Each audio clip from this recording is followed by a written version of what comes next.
Cinturón de seguridad.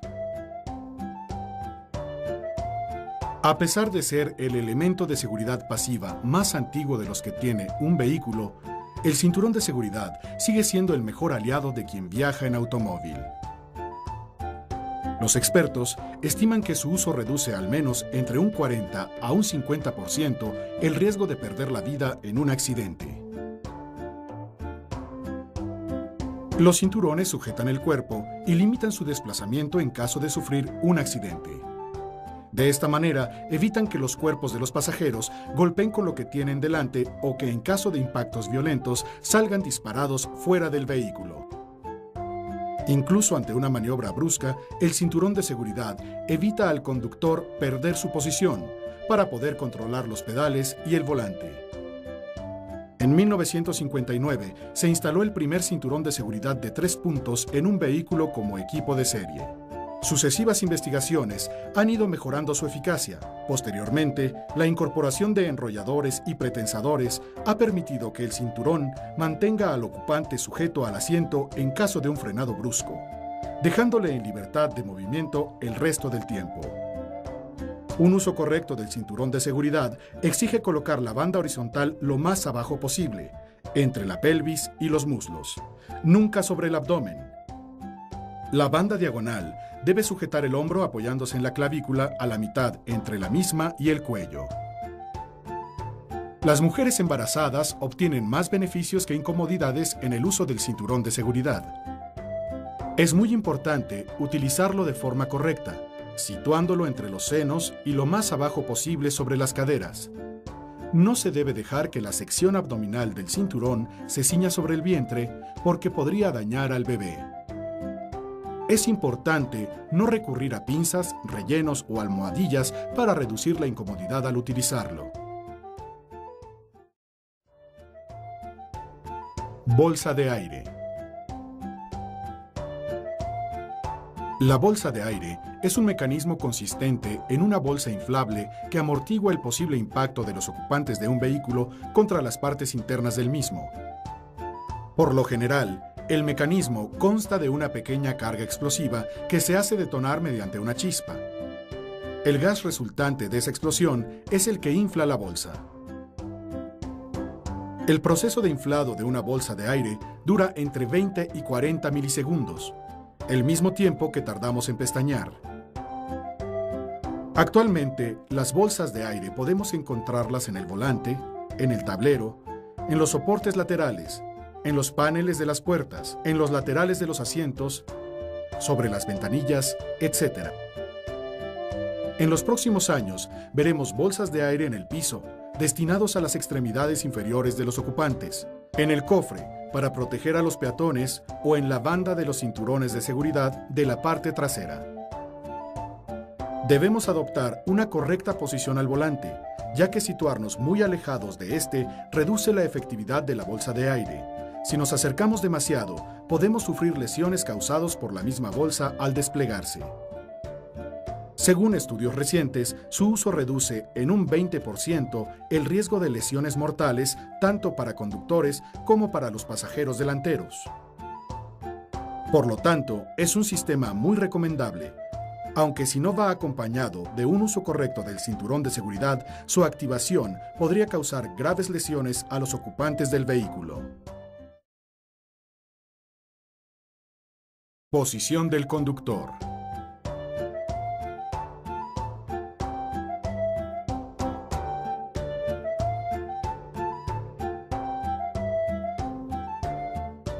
Incluso antes de poner en marcha nuestro vehículo, conviene seguir una sencilla rutina, puesto que una conducción más segura empieza por una buena posición al volante.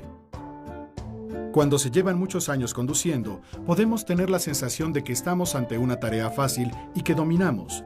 Adoptamos posturas que a veces son demasiado cómodas y olvidamos que una buena posición al volante nos permitirá responder mejor y más rápido ante cualquier imprevisto que pudiera suceder en el camino. Una correcta posición en el asiento supone una conducción segura. Nuestras caderas deberán estar perfectamente encajadas en el ángulo formado por el asiento y el respaldo del mismo, con la espalda bien pegada a él. Primero, regularemos la distancia longitudinal del asiento, y a continuación la inclinación del respaldo. La distancia ideal es aquella que con las caderas y la espalda bien apoyada al extender los brazos hace que las muñecas reposen en la parte superior del aro del volante. Es importante comprobar que desde esta postura podemos manejar sin problemas todos los controles del vehículo.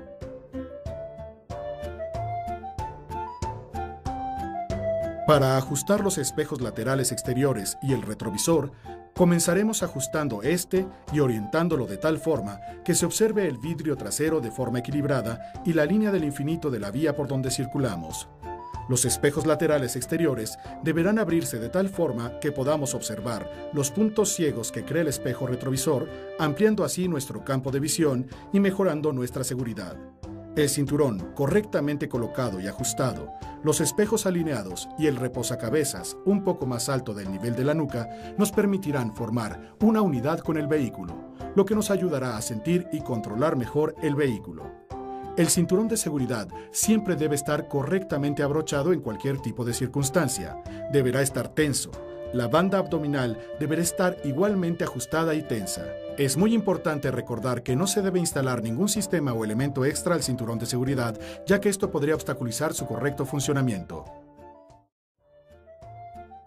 Antibloqueo de frenos.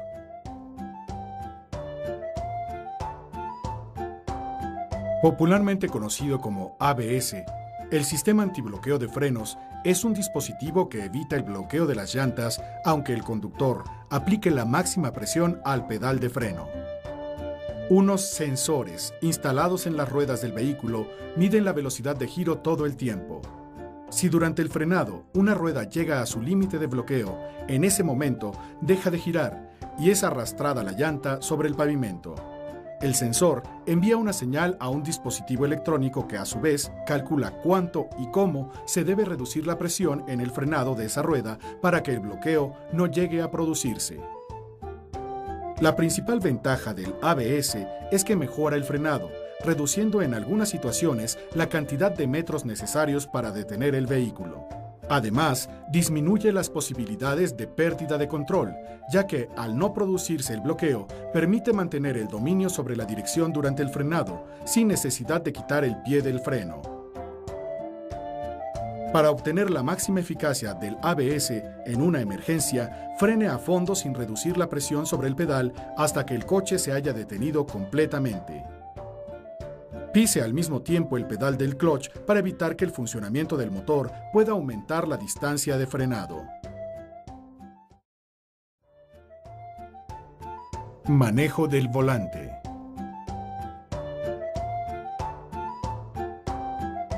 La postura perfecta para la conducción se complementa con la correcta colocación de las manos al volante. Estas deben ir siempre que circulemos en línea recta, en una posición similar a las que adoptan las manecillas de un reloj, situadas entre las 9:15 y las 10:10. Con esta posición podremos efectuar casi una vuelta entera del volante hacia ambos lados.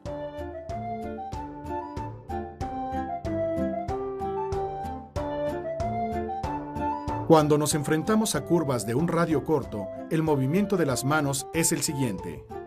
Partiendo de la posición original, la mano del lado de la curva se desplaza a lo largo del aro del volante hacia la otra mano.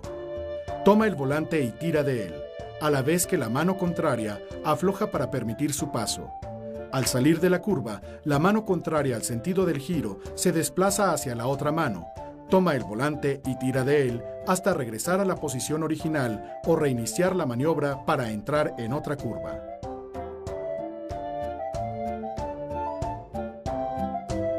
Al circular por una zona de curvas entrelazadas, debemos anticipar la mirada para buscar los puntos de referencia de las curvas siguientes. Utilizando correctamente las manos al volante, nuestra conducción será más precisa, rápida y segura, lo que incrementa la confianza del propio conductor.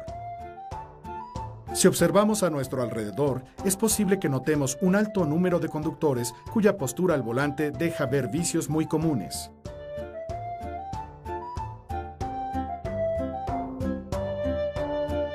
Todas estas posturas tienen el inconveniente de que, en caso de emergencia, obstaculizan nuestra capacidad de movimiento para reaccionar a tiempo.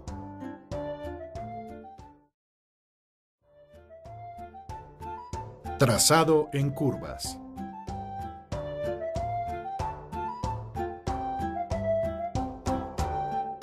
En la conducción, el recorrido que realiza un vehículo a su paso por una curva se le denomina trazado.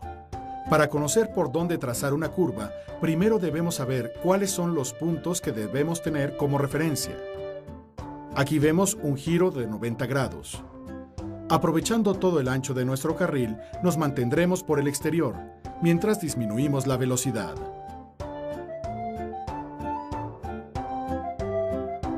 El punto de giro, representado con la letra A, es aquel desde el que alcanzamos a ver la salida de la curva y desde el cual iniciamos el movimiento del volante buscando la próxima referencia, el vértice interior de la curva o punto de contacto indicado con la letra B. Entre el vértice interior y el punto de salida, señalado con la letra C, tenemos una zona donde empezamos a enderezar la dirección al tiempo que aceleramos progresivamente para salir de la curva. Según su radio, podemos distinguir 4 tipos de curvas. La forma más sencilla corresponde a la curva rápida que encontramos en cualquier autopista o carretera de buen trazado. Para ello, nos aproximamos por la parte exterior del carril con el fin de acercarnos progresivamente al vértice interior y salir acelerando hacia el exterior de la curva.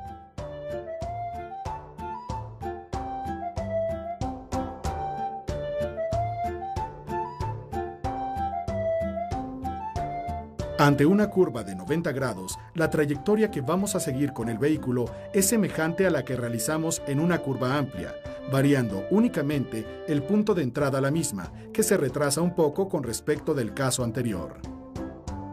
Entramos por el exterior, nos aproximamos al vértice interno en su punto medio y nos dirigimos a la salida, acercándonos de nuevo al lado externo.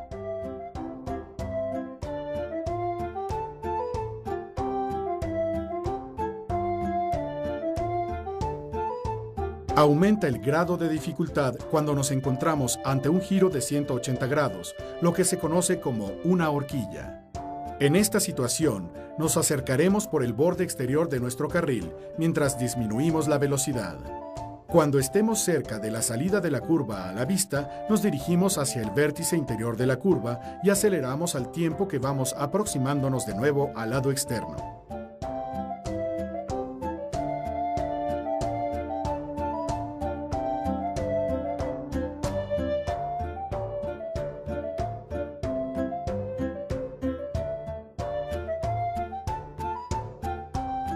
Debemos tener mayor atención con las curvas llamadas de doble radio, que son aquellas en las que su radio se cierra a medida que entramos en ella.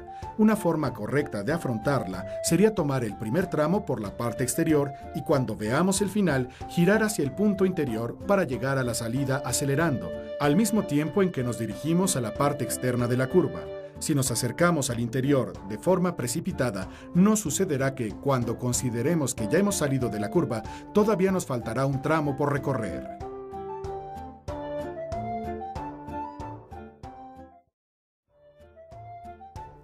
Técnica de frenado. La forma correcta de utilizar el freno es ejercer una presión lo suficientemente fuerte y de una sola vez, de manera que las llantas se agarren al asfalto y tengan el giro suficiente para obedecer a la dirección. El proceso de frenado comienza con una presión aplicada con suavidad en los primeros instantes.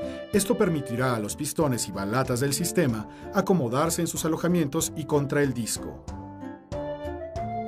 Enseguida, cuando el vehículo haya inclinado el frente, aumentaremos la presión hasta el máximo que creamos conveniente y al final del frenado eliminaremos la presión del pedal con suavidad. Lo lógico es acompañar el frenado con una reducción en la caja de cambios. En situaciones de emergencia, el instinto nos hace reaccionar pisando el freno con fuerza hasta bloquear las ruedas, las que debido a la presión no obedecen a la dirección y el vehículo continuará en línea recta contra el obstáculo.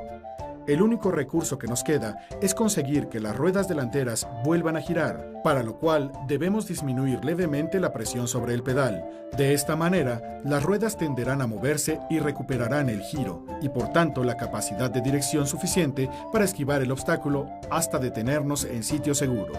El freno de mano o de estacionamiento también nos puede ser útil en caso de emergencia. De hecho, este freno auxiliar debe ser capaz de disminuir la velocidad y detener el vehículo en una distancia razonable bajo cualquier condición de carga. Los vehículos equipados con ABS ofrecen como principal ventaja una elevada capacidad de dirección, manejabilidad y estabilidad que mantienen al automóvil en su sitio en caso de frenado brusco y maniobras de evasión.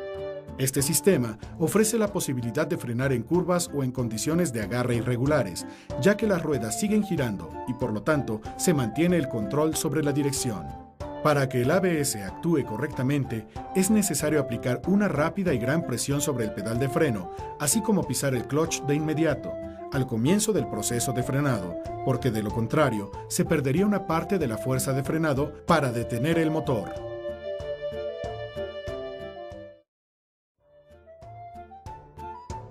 Reposacabezas. El reposacabezas tiene como objetivo controlar el desplazamiento de la cabeza en relación con el tórax y reducir, en caso de accidente, el riesgo de lesión en las vértebras que forman el cuello. Funciona como complemento del cinturón de seguridad. En un choque frontal, el cuerpo se desplaza hacia adelante para luego regresar bruscamente hacia atrás. En una colisión trasera, el tórax se desplaza hacia adelante, pero la cabeza realiza este movimiento después. Primero va hacia atrás y luego hacia adelante, en un movimiento de vaivén o zigzag que se denomina latigazo cervical. Si no existe un reposacabezas que actúe adecuadamente, las vértebras cervicales se lastiman. Según un estudio de la Fundación MAPFRE, más del 40% de los conductores usan mal acomodado el reposacabezas. Para acomodarlo correctamente, debemos ajustar la altura del reposacabezas hasta que el extremo del borde superior quede a la misma altura que la parte superior de la cabeza. Acercar lo más posible el reposacabezas a la parte trasera de la nuca y no inclinar demasiado el respaldo del asiento hacia atrás. Mucho más eficaces se han mostrado los reposacabezas llamados activos. En estos, el asiento y el reposacabezas actúan al mismo tiempo en forma conjunta. Recientemente, existe en el mercado un sistema que, en caso de colisión, desplaza automáticamente el reposacabezas hacia arriba y hacia adelante. Control en suelo deslizante. Resbaloso. La inercia de un coche al entrar en una curva cualquiera origina una fuerza lateral que tira del vehículo hacia el exterior. Si nos encontramos en una zona de pavimento resbaloso, la adherencia de las llantas giradas en el sentido de la curva creará otra fuerza de menor intensidad que contrarrestará a la primera. La resultante de ambas obliga al vehículo con las ruedas derrapando a describir una trayectoria más amplia de la que le correspondería si la curva no fuera resbalosa. En esta situación, el vehículo gira menos de lo que le demandamos con el volante. Este comportamiento se denomina subviraje. Para evitar que en una curva nos sigamos de frente, lo mejor es disminuir la velocidad antes de entrar en ella. Pero si se produce un deslizamiento frontal, la reacción correcta será quitar el pie del acelerador y así lograremos desplazar más peso sobre el eje delantero, con lo que las ruedas volverán a agarrar. Nos encontraremos en situaciones en las que notaremos cómo se produce un deslizamiento en el eje trasero, que pareciera adelantar al eje delantero. Cuando esto ocurre sobre una superficie resbalosa, el vehículo describe una trayectoria mucho más cerrada que la que le correspondería si las llantas tuvieran el agarre normal. Este comportamiento en un vehículo se denomina sobreviraje. Si llegara a producirse una situación de sobreviraje, lo recomendable es pisar el clutch al mismo tiempo que giramos el volante hacia el mismo lado hacia el que derrapa la parte trasera, enderezando la dirección en el momento en que empiece a corregirse el desplazamiento. Esta maniobra se llama contravolante. Tanto si el derrapado se produce en el eje trasero como en el delantero, jamás debemos tocar el pedal de freno, ya que esto provocará irremediablemente la pérdida de control del vehículo. Cuando la pérdida de agarre se produce al pasar por un charco profundo, ya sea en una recta o en una curva, aparece el fenómeno denominado aquaplaneo. Los neumáticos no pueden evacuar el agua por las ranuras del dibujo de la llanta, por lo que se genera una capa de agua que se interpone entre la llanta y el asfalto. Como el neumático deja de tocar el suelo, el coche pierde el control. Si esto se produce, debemos levantar suavemente el pie del acelerador y sujetar con fuerza el volante sin tocar el freno.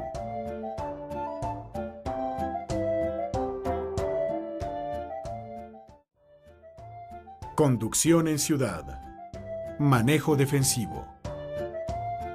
La circulación en las ciudades nos exige como conductores una absoluta concentración respecto del tránsito que nos rodea y una desarrollada capacidad para anticipar las reacciones de otros conductores, algo que es conocido como manejo defensivo. Una gran densidad de vehículos, mayor concentración de señales e indicaciones y la presencia de peatones nos obliga a alertar nuestros sentidos a la hora de conducir en la ciudad. Para poder intuir las reacciones de los vehículos que nos rodean, es necesario prestar mucha atención a las condiciones de la circulación y estar atentos al tránsito a nuestro alrededor con la ayuda de los espejos laterales y el retrovisor. Con un poco de práctica, no será difícil anticipar ese cambio de carril sin aviso que realizará el coche de nuestra izquierda ante una intersección, o la aparición de un peatón en la calzada junto a ese autobús que se encuentra detenido. La observación y concentración juegan un papel fundamental. En una maniobra, las decisiones del conductor implican una alteración de las circunstancias normales del tránsito de otros vehículos, cuyos conductores pueden verse sorprendidos, lo cual supone siempre una situación de riesgo. Para evitarle sorpresas a otros conductores, cada vez que realicemos alguna maniobra, debemos maniobrar con la máxima precaución ante la presencia de vehículos a los cuales podamos obstaculizar o crearles situaciones de riesgo. Íntimamente ligada a esta anticipación está nuestra capacidad de reacción para evitar incidentes propios del tránsito urbano, como los pequeños roces o los atropellos. Por eso se hace imprescindible respetar la distancia de seguridad con el vehículo que tenemos adelante, poner mucha atención en las incorporaciones, usar las luces intermitentes con anticipación a las maniobras, reducir la velocidad en las proximidades de un cruce de peatones, etc. Si circulamos con vehículos delante de nosotros, nuestra vista deberá prolongarse a través de sus cristales hacia adelante. De esta forma, podemos darnos cuenta cuando se encienden las luces de freno de los vehículos que circulan por delante de nosotros y así decidir nuestras acciones en consecuencia. Iluminación inteligente.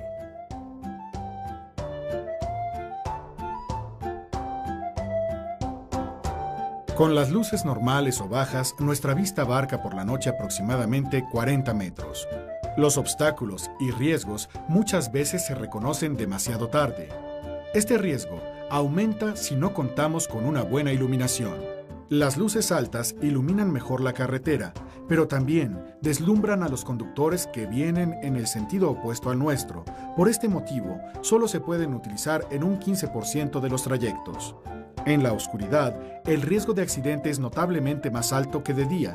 Casi un 50% de los graves accidentes de tránsito ocurren de noche o en la penumbra, aunque solamente una quinta parte de los kilómetros que se recorren se hacen en horas nocturnas.